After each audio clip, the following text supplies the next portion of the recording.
Hi, everybody. Thanks for coming. I know for some of you it's quite early yet. My name is Marcin. I work for Prime Video, and this talk will be about the profiler that we did to fix performance issues in Prime Video app that's running on living room devices. And I'm not going to talk a lot about the internals of the profiler. I'll rather focus on how to use it, how you can use it, and adapt to your project. But if you want to know more about internals, I'll be here around till the end of the day, so you can just speak to me anytime you want. So I'll start with explaining why we actually started a new profiler, because as you might know, there's quite a lot of them on the market already, as LTTNG, FTrace, UFTrace, STrace, Perf, and a lot of others. The thing is that the development environment that we had to work in was quite different than what you might get used to. So we've been doing applications on that's running on the living room devices, such as game consoles, smart TVs, streaming sticks. And some of the platforms are very friendly for developers, like game consoles. They are amazing. They provide lots of tools, debugging utilities, and so on. But smart TVs are not that friendly for developers. So very often, all we have is compiler, and we can't really deploy any tool to that device. It's very close. So all we can do is basically deploy a single app. That's our Prime Video app, and that's it. So we can't, for example, deploy STrace or LTTNG. We can't deploy some kernel modules and so on. So it's very, very limited environment. And also, our application, the Prime Video application, is built using 3 different languages. So we have a native layer, which is a C++, and then that native layer exposes 2 scripted engines, one for Lua and one for JavaScript, and we run them at the same time. So they're basically 3 different languages. And because those platforms, some of those platforms are very low in terms of the CPU and memory, we had quite a few performance issues, especially on the cheaper platforms. And we wanted to debug it, but as I said, there was no much tools for debugging. There were some tools, but they didn't really meet our requirements. So we said, okay, maybe we can just quickly prototype something and we see if that works. And yeah, as you see, this presentation is about the profiler, so it actually worked. So we come up with a list of features that we want to have from our profiler. This is just a short list, but there's quite a few more features. I just listed the more important. So it's user space and instrumentation based. We basically don't have access to kernel by any means, so user space for us was the only option.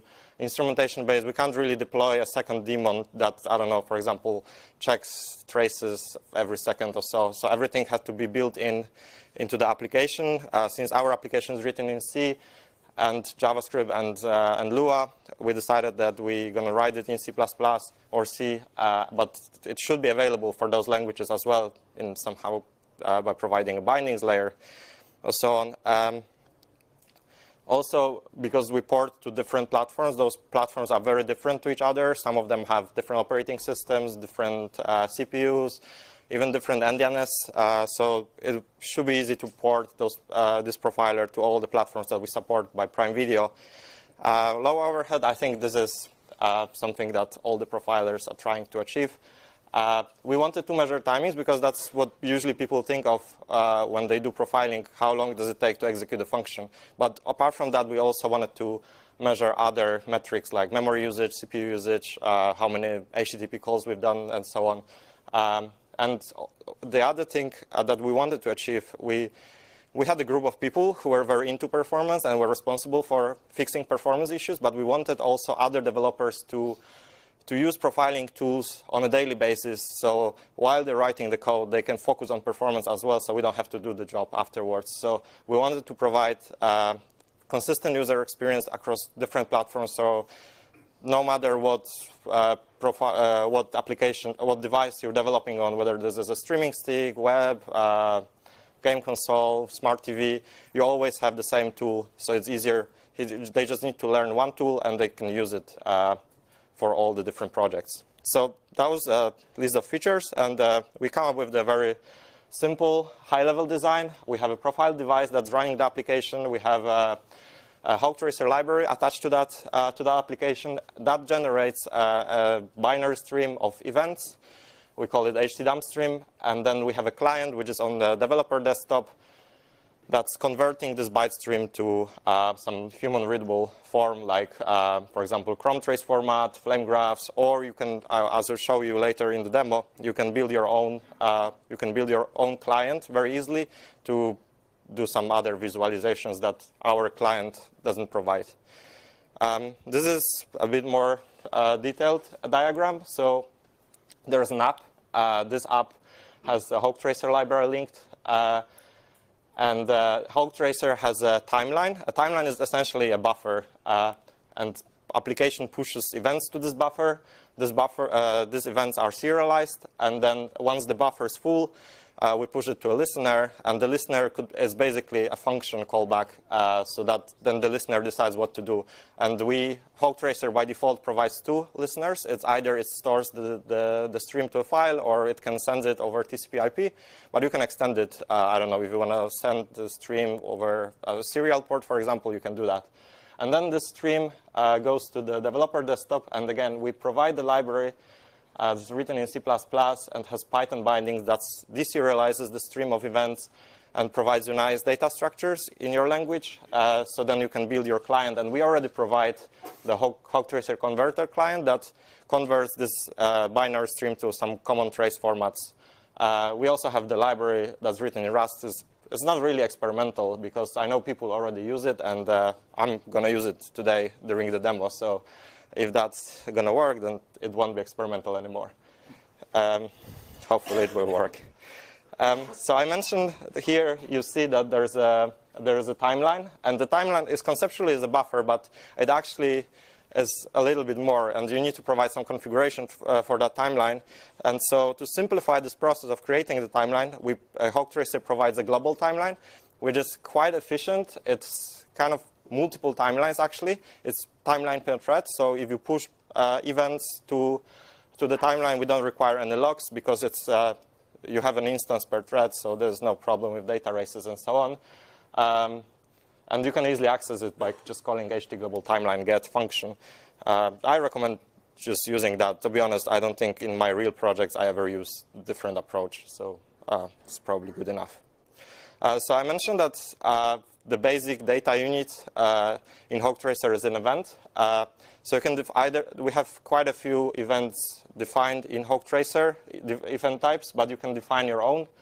It's basically a C structure. You define it using a C macro, and you provide the event class name, which could be my event, for example.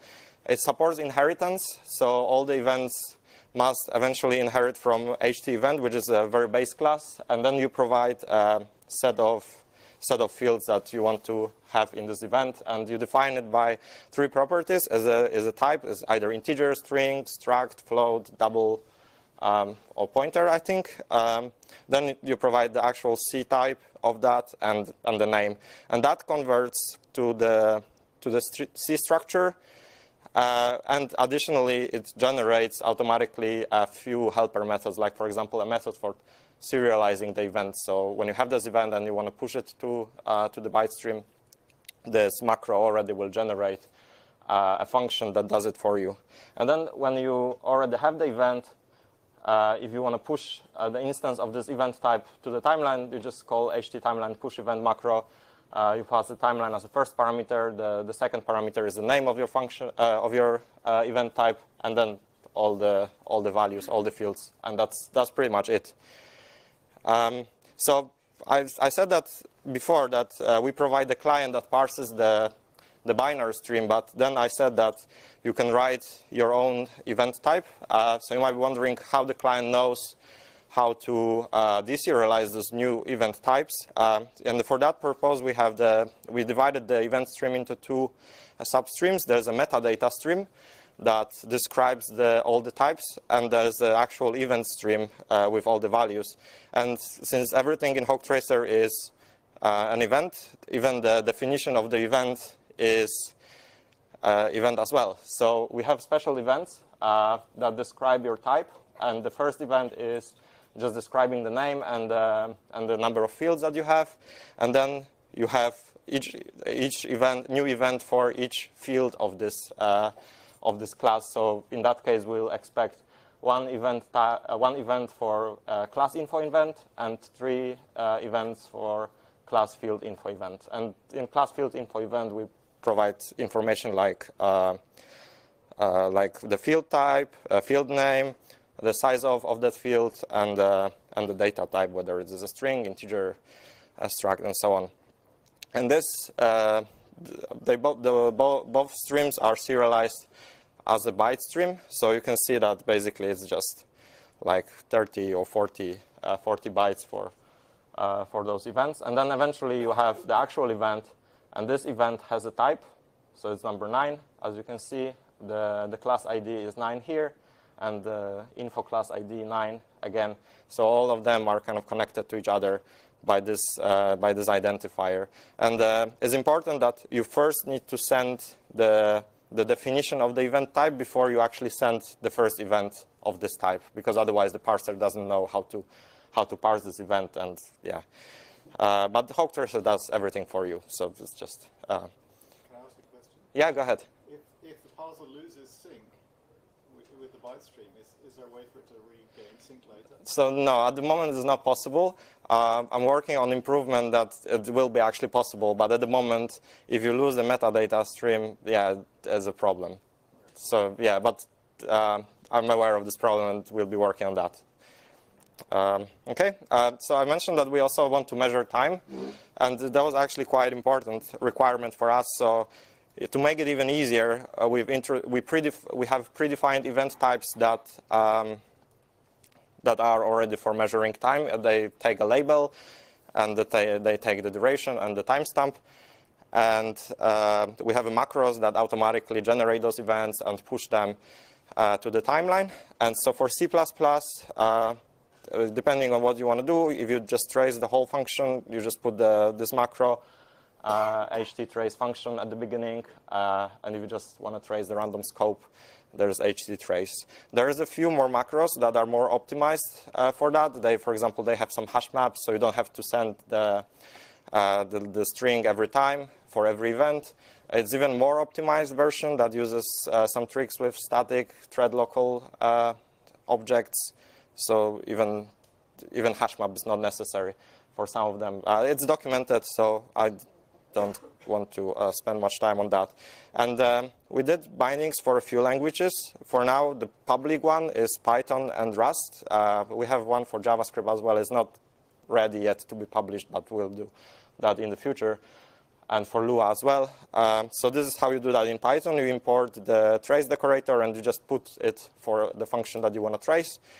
And the same for Rust. There are some macros. I'm not an author of the Rust bindings, so probably if you want to know more about this, this Alexandru, he's in FOSDEM. Not sure if he's today in this room, but yeah, he's an author of that, and basically that's how you do that. Also, there are some kind of Rust macros that you can trace the scope. Okay, so that was it, and I just want to show you some demos so you can see how you can use it. The first one is we have a C++ application that allocates the memory, and then we want to see on the graph how the memory grows. We also want to know how many allocations we've done in this program. So we'll write a simple Python client that receives the HawkTracer event stream and does the visualization. And I start with the program itself. So at the very beginning, we need to initialize the HawkTracer library. And then, so this is the event type that we define. As I said, there's a name, the base type, and we have 2 fields, memory usage and allocation count. They both are integers, size t type. And the event, before you want to use it, you need to register it. This method is auto-generated by the macro that I showed before, by this macro, htdeclare event type. You just need to call it before you use it. It registers some information in HawkTracer system. And then you create a listener to the timeline. I said the global timeline is the best option. So we're using global timeline here. There are some parameters like port, This is the buffer size. We set it to 0, so we don't actually buffer anything. We stream it directly to the client, and we say that we want to use it.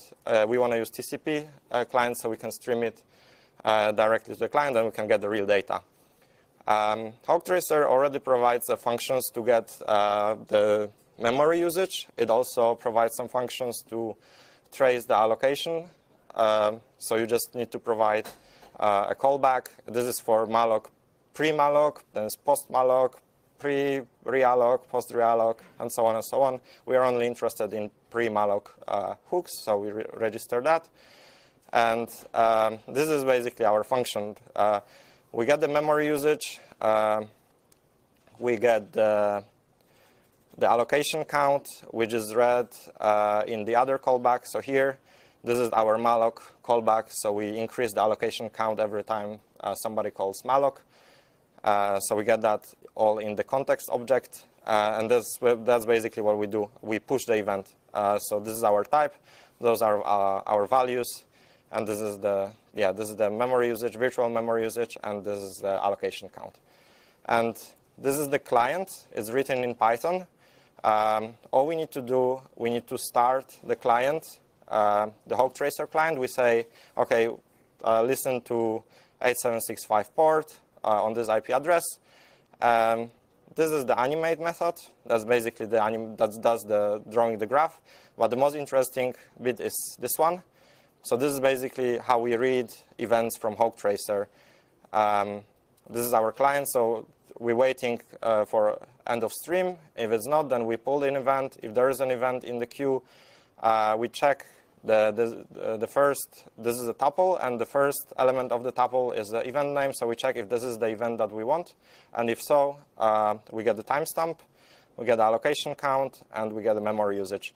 And then we put the memory usage on the graph, and we print the allocation count. So it's very, very simple. Let's run it. So we run the client, and now we run the program that we want to trace. So you can see that the memory usage is growing, and you can also see the allocation count is going up. And so you might be wondering why the memory usage is growing. If we go back to our application, we see that we have a loop, and we do malloc. And it's called 100,000 times. So we can see how many mallocs we actually got. It's more than 100,000. So there's probably some other allocations going on.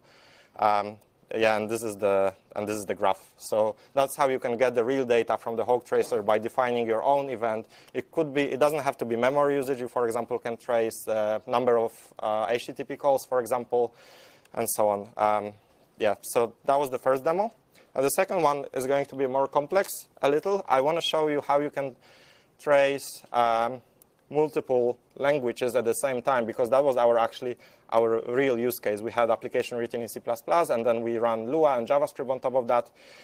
So I do a slightly different example. I have a main application written in Rust. This application downloads the image using a downloader library that's written in C. It uses curl. And then I rotate this image using some image. I think it's OpenCV. Maybe not OpenCV. I actually changed it. But yeah, it rotates the image in Python. So I run Python interpreter in Rust. And then at the same time, while I'm rotating the image, I also upload the image that I downloaded in the first step to the S3 backend. And I want to know how much time I spend in each particular operation. So I, again, start with the code. So this is our Rust client. Even though you might not be familiar with Rust, I think it's pretty simple. So we start with download file. This is download file rs. It's basically just the wrapper for the download file library function from the library that's written in C. Then once we have the file downloaded, we spawn two threads. One is doing the rotation in Python. It starts the Python interpreter and does the rotation. And the other one at the same time uploads the file to S3. You might see that all of the functions here decorated with those macros, and we also have some other trace points in here. We can look at the downloader file. It's a pretty simple one. It's just the curl wrapped around. We trace the function here at the beginning, and we also see how long does it take to call curl easy perform. So we trace the whole scope here. And just last bit is the Python one. We import the decorator, and we decorate all the functions. So we basically rotate the image and save the image. We load the image, we rotate the image, and then we save the image to the file. So not really a rocket science here.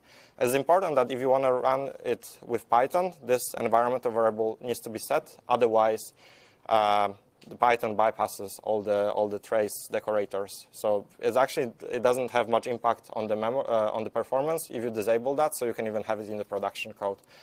Okay, so let's run this. So this is our program. It downloaded the file successfully. It's doing the rotation, and it's doing the upload. So you can see that it actually did rotate some image. Let's start from 0. Yeah, so it's a Hawk, and it's basically all the angles are here. If we delete that one, we have also rotate htdump, which is the binary file with all the events, all the traces. Oh, this is not going to work because I forgot this environment variable here, so we wouldn't have the Python traces. So I run it again. I'm going to delete the images. So we have the htdump file, which is the binary stream.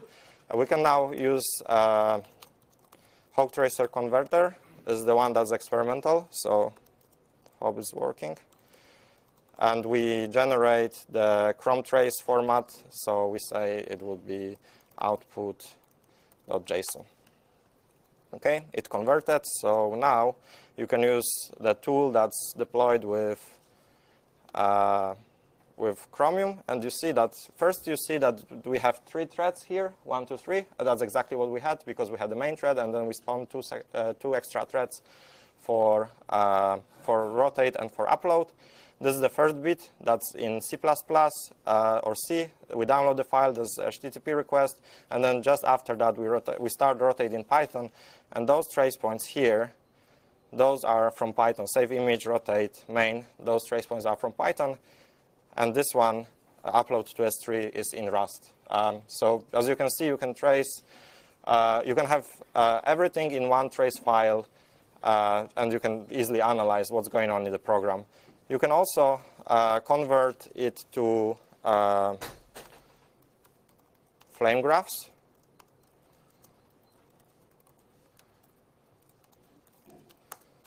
So if you want the flame graph view, you can just do that. This is a very simple program, so the flame graph also is very simple. But yeah, so that's it. We have some plan for improving this. There are some of the items, but not all of them. As you mentioned, we want to add some extra protection layer in case we lose some events on the way. And yeah, that's it. Thank you. There's a bunch of links. Feel free to contact me. There's a documentation on the website. There are tutorials. They say how to integrate it with your project. Basically, HawkTracer can be combined into one single C++ and header file, so it's easy to link it to your project if you want. There are other links for bindings and for converter. So thank you.